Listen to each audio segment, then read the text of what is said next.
سلام تخطاتلتي مدبي يوتيوب channel سينما سمرة نلوم زبلنا مدبات حزنا مسينا لنا مكتتالكم بخبرنا عدم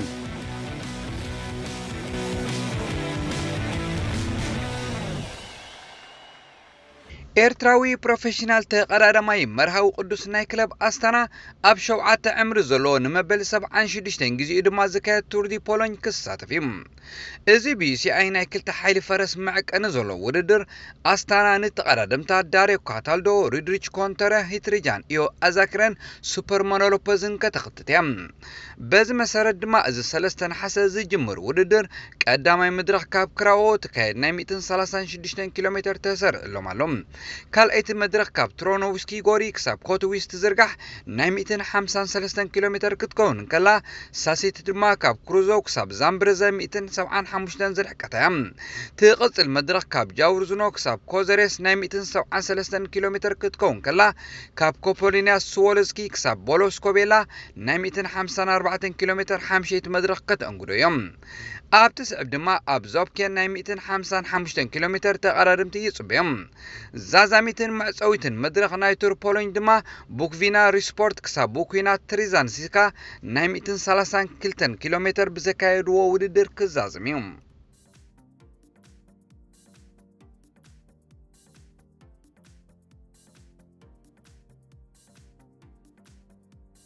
أما بالمئتين شدشان تور دي فرانسنا إسران حدن مدرخة زتقالل زعابي درجة زلو ودر كساتف زغنه إيرتراوي بروفيشنال تقرار ماي فرنساوي تكلب كوفي دسناتنا البرهانة أمنا حدا معالت عمرو زلو كلاسيكال سايكليستان سان سابستيان بيزبل كتسلسم زفلت ودر كساتف يوم بزي كازي تقرار ماي كلب دوب أفريقاو دايمنشن داتا إيرتراوي أمانيل جبرك زعابيرون مستك غانتو رومان جيوزيجر سكوت ديفيد نيك دالامين أبتو ودر كرأيوم كلاب كوفيدس دما إيرتراوي ناتنا البرهانة زي قلاسي بربعة فرنساويان زخون مالت نيكولاس إريس ستيفان روسيت فيكتور لافايل ريتشارد لومينون أنتوني بريزن جوليام سايمون حيزا أبتو ودر كتسمد محاناته فليت إذن مبل سالسان شعاتن جزيو زكايد ودر سلسان حسا كايد محانو كاب ودبت نايت ودر يقولت من البات جن بسنك زلو حماق كنتات ايرناب كالم عالتات كي سحاب سكفتاتات اللوم تقررن تدما كلتا 220 شوعاتن بسلسة كيلومتر كشفنو محانو يزحبر إذا أبسان ساباستيان اتنقاد ودر بخل ملكي كبد كتبل يم تقررن تدما كبروم نمعك أبك كالوس يوم أبزو ودر كم عود شامبيون تور دي فرانس نايز عمد زخونة تقرر ماي كلب إنيوس كولومبياوي برنال إيغان كوم أوم فرنساو تقرر ماي كلب كيوك ستيب جوليان على فيليبين كال أوت حالات تقررن تنكساتو في يوم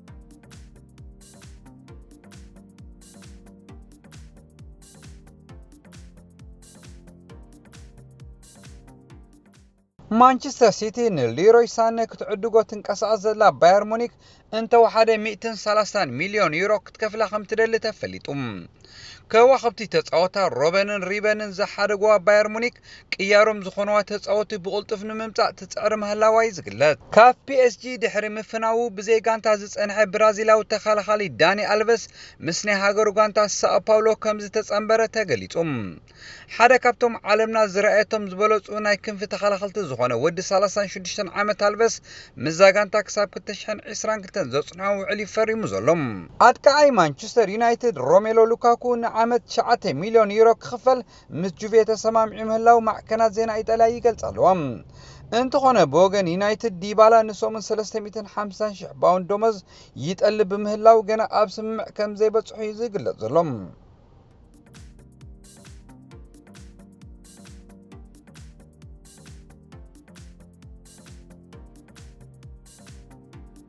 توتنهام ني تشامبيونز بوندسليغا جرمن 2018 زخونت باير مونيخ بمسناف نصوا اودي بقيعم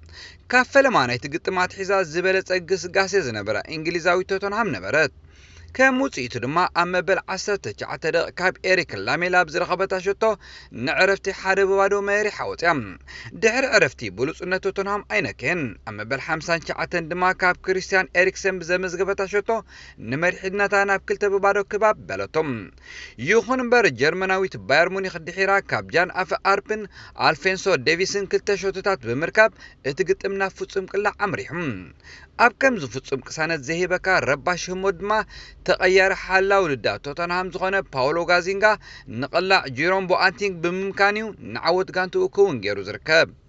دحرتي توتنهام بفصم قلع عب لعل بايرن مونيخ 6-5 بصبي معواتا اسلطانتا غانتا ماوريسيو بوتشيتينو ازيو اگداسي صوتا ينعنم كاب سعرات زخفي الن ابز حلفه تصوتي امناي محزنتاو گطمنا دحر سعرات مسكامنا ازيوم گيوم نيروم يم حجيگن تدبيسوم አለው ካብዚ ድማ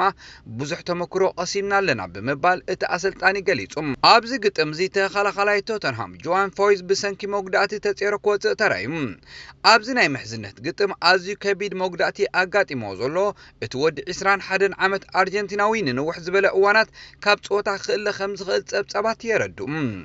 ብዘይካዚ ብ65 ሚልዮን ፓውንድ መጠነ ገንዘብ ዝተገዝአ ታንጎይ ንዶምበለውን መጉዳእቲ ኣጋጢሞሎ ይባሃል ኣሎ ይኹን እምበር አሰልጣኒ ታጋንታ ካብ ሓቂ ዝረሓቕ ብምባል ነዝወረ ነጽጉዎም ኣብ ካለ ኣብቲ መዓልቲ ዝተኻይደ ኣመንጎ ማድሪድን ፈርኔባችን ወሳኒ ምሕዝነታው ጾታ ሪያል ማድሪድ ካሪም ቤንዜማ ሃትሪክ ኣብ ሰርሓሉ መዓልቲ ንፈርኔባች 5-3 ብምርታ ኣብ ሳሳይ ደረጃ ተሰሪዓ መላዋ ተገሊጹም ቸልሲ ንአርቢ ላይፕዚግ 5-3 ኣብ ዝረታዓት ለኣካል ናይዛ ግጥም ድማ 58 ሚልዮን ፓውንድ ዝተኸፍለሉ ክሪስቲያን ፑሊሲች ወናኒ ታጋንታ ኢብራሂሞቪች ዝተረኸበሉ ግጥም ጽቡቕ ጾታ አንጸባሪቖም ኣብቲ ዕለት ኣርሴናል ምስ አንገርስ ተደላዲላ ኣብ ዝገበረቶ ጾታ አንገርስ ኣብ 13 ደቂቃ ፋሪድ ኤል ሚላሊ ዝረኸበታ ሸቶ ንዕረፍቲ መሪሓ ታወፅያ ድሕሪ ዕረፍቲ ኣርሴናል ኣብ መበል 50 ደቂቃ ሬይል ኔልሰን ማዕረት ትገብራ ሸቶ ስለ ዘበርከተላ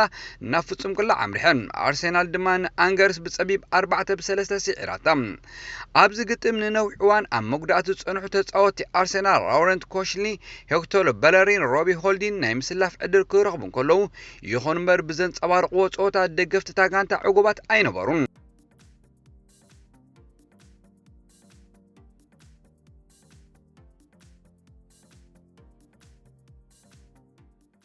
ስደድ ወንዶ ይኺድ ሕደግዎም ምስ ማንቸስተር ዩናይትድ ፉሊ ፍቅሪ ከም ዘሎ ዝግለጸሉ ሸወደናዊ ኢብራሂሞቪች ብተግባር ፈረንሳዊ ፖል ፖግባ ቅጭ ዝመጾ ክመስል እዩ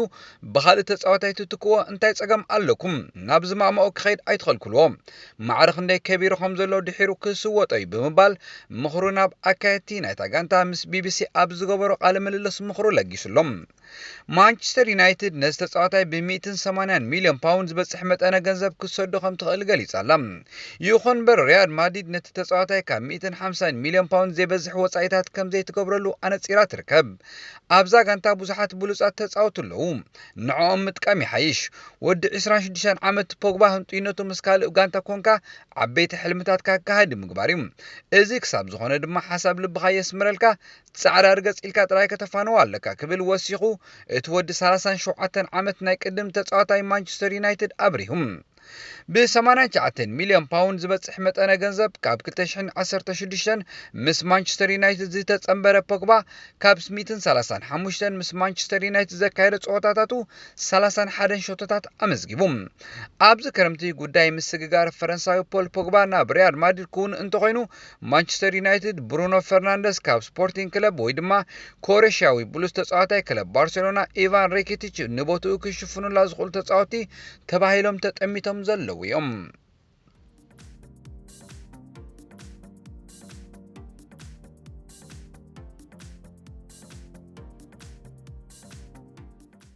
ኒፍ ባሽኪያት ባህል እዛ ኣብዚ እዋን ብ29 ሚልዮን ፓውንድ ዝተሸመተ ሓድሽ ኣባል ክለብ ኤቨርተን ሞይሰኪን ብፍቅሪ ትጓዓዝ ዘላ ኮይና ኣብ ጁዶ ወይ ታይኮንዶ ዝበሃል ዓይነት ካራተ ናይ ዓውዱ ስፖርት እትነጥፍ ጓል ኣንስተይቲ እውን እያ ከም ሞዴል ማለት ኣርኣያ ናይ ዝተፈላለየ ሃገራት ኮይና እውን ትዓይያ ኣብ ልቢ ኢጣልያዊ ሞይሰኪን ፍሉይ ቦታ ከም ዘለዋ ዝንገረላ ጓል 21 ዓመት ኒፍ ባሽኪያ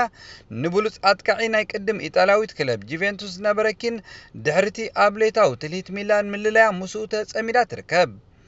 ኣብ ታይላንድ ከም ዝተወልደት ዝሕብረላ ባራሽኪያ ኣብ ሞዋይ ታይላንድ ዝተኣንገደ ንኽልተ ናይ ማእከሎት ዕድመ ውድድራት ብልጽቲ ኮይና ሽልማት ከም ዝዓተረት መዛግብቲ ይገልጹ እዛ ኣብ ኢንስታግራም ልዕሊ 12,000 ሰዓብቲ ዘለዋ ጉርዞ ብዙሓት ብቅርጻ ተሳሒቦም ምስኣ ድሌቶም ክፍጽሙ ከይፍትኑ እንትኾኑ ብወላዲኣ ካብ ንእስነታ ጀሚራ ታይኮንዶ ዝበሃል ትምህርቲ ካራተ ዝቐሰመት ታይላንዳዊት ብዘይንሕስያ ኣስናኖም ከም ተስእኖም ቀረብታ ይሕብሩ ኣብ ከንፈራን ስርዓት ኣካላታን ጽብቕቲ ምዃና ኣመስኪራ ትርከብ ኒፍ ባሽኪያ ደጋፊት ጁቬንቱስ እያ ንደል ፔሮ ድማ ኣዝያ ትፈትዎ ተጻዋታይ ምዃኑ ትሕብር ካብ ታይላንድ ምስ ስድራ ቤታ ናብ ዓዲ ጣልያን ዝተሰደደት ኒፍ ባሽኪያ ኣቦኣ ከም ኣሰልጣኒ ኮይኑ ዝሕግዛ ከም ውጽኢት ናይዚ ድማ ኣብ ዝተፈላለየ ኣካይዳቶ ዘላ ሱሳ ናይ ታይኮንዶ ውድድራታ ኣብ 50 ዓዊታ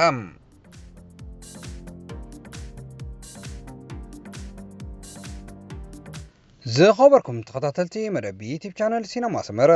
ናይ ሎሚ መደባትና ኣብዚ ወዲና ኣለና ጽባሕ ብኻልእ መደብ ይራኸበና ሰሰናዩ